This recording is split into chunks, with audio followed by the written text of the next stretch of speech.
My name is Johanna. I'm 22 years old and I'm currently living in southern Japan. Today, I want to talk. And not just about anything, but as you've probably seen in the title, today I want to talk about JLPT. So, JLPT, I think if you clicked on this video, you already know what that is. But for anyone who doesn't know, I will explain quickly what JLPT is and means. So, the letters for JLPT literally means Japanese Language Proficiency Test. And as you can understand by the name, it is a test to evaluate your Japanese level. So this test is taken by students all over the world 2 times a year, and the levels range from N5, which is the most basic level, up until N1, which is the most high level. And if you pass N1, you're pretty much like a Japanese genius, maybe. But today I want to talk about N3. So I actually never took the test for N5 and N4 and never really properly studied for those levels according to the JLPT system. But I will touch a little bit about how I studied those levels as well in this video, and I might make another video just about that later. But today I want to talk about how I studied for N3, how I passed N3, and just some general study tips that I found useful. So without further ado, let's get started. Who am I kidding? I'm not a YouTuber. Okay, so leading up to N3, I guess I should mention that I went to a Japanese high school for 10 months when I was 18, about 4 years ago. I think some of you know about this program. You go live with the Japanese family while going to a Japanese high school, wearing the school uniform, just taking the same classes as the Japanese students and living life as authentically as possible in Japan. So I was there for 10 months. While being there, I did study a lot. I never had a teacher, so I just studied by myself using different books, even social medias, but I will talk about that in another video. So I was there for 10 months until 2015.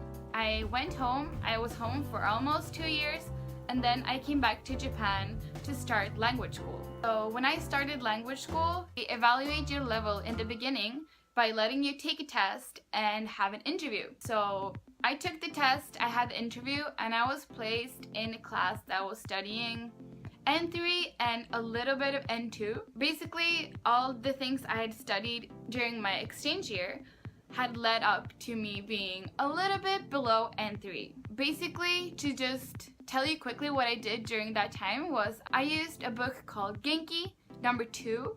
I used a kanji book and the internet, looking up grammar points on different websites. I looked at some YouTube videos explaining Japanese grammar and words, and I talked with people. So I have to say that my studying journey might be a bit different from other people's study journey, because I basically started to learn Japanese in Japan, talking with people, and just experiencing and learning while actually making mistakes. So I came to language school. I started studying N3 with some N4 revision and some N2 grammar as well. I think I've actually just used and stuck with 2 books for studying N3. Of course, we get a lot of school material as well in school, like papers, exercises, things that doesn't necessarily come with the book. And I can't really show anything because I actually don't have a lot of it left because it took up a lot of space. But I will show you the 2 books that I still have from N3. So, the first book is called Chikyu wo Manabo. This book I used in school. Basically, it's a book that gives you a main text and then lets you pick out grammar points and words from that, as well as some exercises. Okay, so the beginning of a chapter would look like this. The first page is the main text that we get all the words from, all the grammar points from, and also some kanji from. The next page lists a few of the vocabulary that comes up, and then we just got practice. First, we got practice for the vocabulary, and on the next page is the thing I would say is the most important and interesting, it's the list of the grammar points. They write out the grammar point and they write out 2 example sentences, and also how to use the verbs or the words that come before and what grammar form you would use them. And that's it. That's all they do for the different grammar points. So if you want an explanation in English, you would have to look it up online. You can just search from Google and it'll come up. So the next page is some practice and also some exercises, some writing exercises, goes on. And at the end you have a listening exercise. So you do get a CD with this book, and so you can listen to it in different speeds and fill out the words in the blanks. That's actually pretty good for listening practice. You can challenge yourself to write everything in Japanese or even to write everything in kanji if you're comfortable enough with that. So as you can see, it's pretty hard to study by yourself and you would need a teacher to help you. I know some people have self-studied this, but I've never heard that it went super well for them. So I do say that you would need someone to teach you this book. I did get a lot of good Japanese from this book studying in school with the exercises we did on the side. So this was a good book for me, but I don't think I would ever have been able to use it successfully just by myself. The other book I used studying by myself for N3 was this book. I'll show you what it looks like inside. Oh, this is the layout for the kanji book. It's very clear. It gives you all the readings, both the onyomi and the kunyomi. It doesn't have the meaning, so you have to search for the meaning of the words yourself. You can write them here, you can write them in a separate notebook like I did. And then you have some practice. First, practice to read or to write the kanjis. This is not enough at all in any way or shape or form to remember the kanji, so I would recommend you to get a separate notebook and just write the kanjis 1,000 times just for writing practice.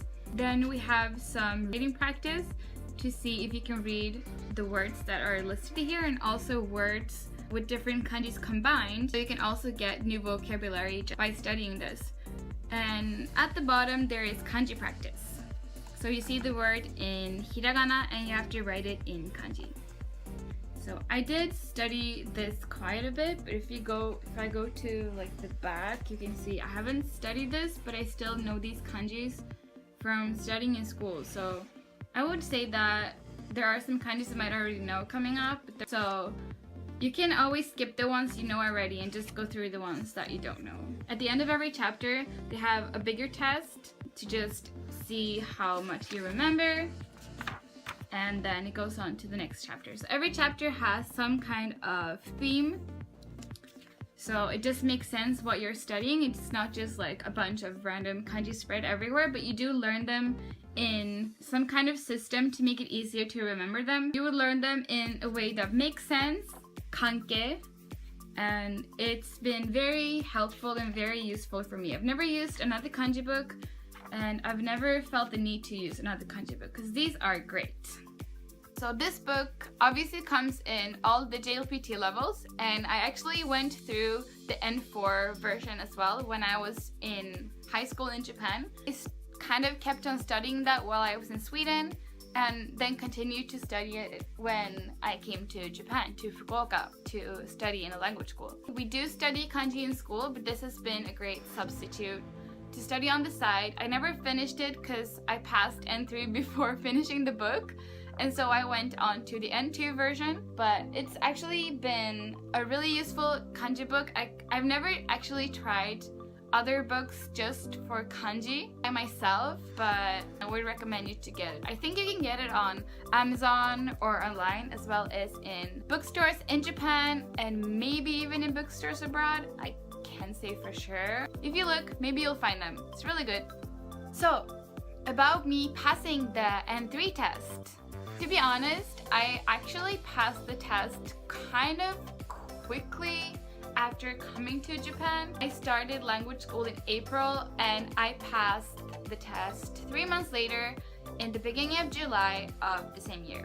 So, of course, we were studying N3 in school for quite a while, and even after I passed the test, we kept on studying N3. But me passing the test just 3 months after I came to school kind of shows that what I did during my high school year also was very beneficial for me. I would say the thing that language school taught me the most in order to pass the test was vocabulary, because that's the thing I'm the very worst at studying, and that's definitely my lowest level out of speaking, listening, reading, grammar. I would say that of course I used Genki, I used online resources for studying up until N3, but I think the thing I did the most was just talk with people. Of course, I know that not a lot of you have the opportunity to always speak with Japanese people around you, but I would say that if you have the opportunity to speak with people online, if you have any Japanese friends or people around you, take the opportunity to study by talking with people. Because in comparison with N1 and N2 that use a lot of words and grammar that are more technical, N3 has a lot of, especially grammar, that you just use in conversation. So it's less formal, it's more something you can use talking with people around you to make your conversation more nuanced and more colorful. Yeah, I think I learned a lot of the N3 grammar just by being with Japanese people and listening to Japanese people.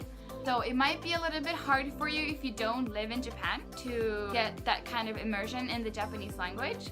But other ways you can immerse yourself in Japanese, even if you don't have any Japanese people around you, is to watch YouTube. I did this a lot. I actually don't watch that many different YouTubers, but I've watched the same 2 YouTubers for quite a long time, and they've helped me a lot, especially with my listening skills, but also just with my vocabulary and general understanding of the language. So the 2 YouTubers I've been crazy about, that I've watched forever, are Hikakin and Hajime Shacho. I will link them in the description box so you can check them out if you want to. Basically, they are the 2 most famous YouTubers in Japan. They are the 2 most popular, most famous YouTubers, and they have great personalities that are fun to watch. Especially Hikakin has my type of humor, or his videos are something that I really enjoy watching because I always laugh. He's really silly, but he does use a lot of Japanese that I find useful, and I've learned a lot of great Japanese from him. Another thing with these 2 YouTubers is that they are very fast when they talk, which in the beginning is very overwhelming, but when you get used to it, it's a great tool for learning to just pick up Japanese faster, which is something that I know people who self-study struggle with because they only write and read and don't have a lot of listening comprehension. So yeah, I would really recommend watching Japanese YouTubers. Another thing that I've used, especially for vocabulary, which I probably should have used even more since it's still not super good, is flashcards. Yoo-hoo! I've used flashcards since the very beginning when I started to study Japanese in Kumamoto. Recently, I haven't used it that much, which I really should.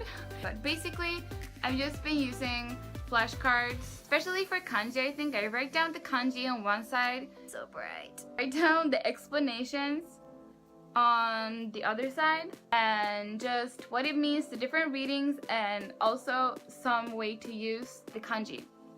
So I think flashcards, it's a fun way to study Japanese. It's a fun way to just kind of play around with the language and not be too serious about it. And also, you can get really cute flashcard decks, or you can get them from your boyfriend, like I did. Isn't that really cute? I like to have fun when I study and not make it too serious or too strict. And so, using colorful pens or using flashcards, not on your phone if you want to focus and are bad at focusing when you're on your phone like me. Physical flashcards are really good. I know they take time to make. You've actually made them. You can just use them forever until they fall apart, which I've done with some of mine, and that's why I can't show you them, because I threw them away because they're really old and dirty and smelly, and I just use them forever. Yes, so that was a very babbly video of me talking about N3, but I would say that comparing my studying for N3, N2, and N1, N3 is definitely the most informal one in terms of study methods and textbooks. because N3 I think I learned mostly by experience, especially living in Kumamoto, just spending time with other Japanese people, while N2 and N1 I've been studying more formally in language school here in Japan. I think that was all I wanted to say. I hope I didn't forget anything. I don't make YouTube videos on a daily basis, but I just figured that this is something I would like to talk about because it's something I myself wanted to know before coming up to these levels, and just to see how other people study to get inspiration and maybe pick some things out that I could use for myself in my own studying. So that is all for this video, and I will be back talking about N2 and talking about N1. So thank you for watching. Don't forget to check out the YouTubers in the description box that I've linked, my 2 favorite YouTubers. And if you have any questions, just comment on this video or send me a message on Instagram. I do answer there frequently because I'm always on Instagram.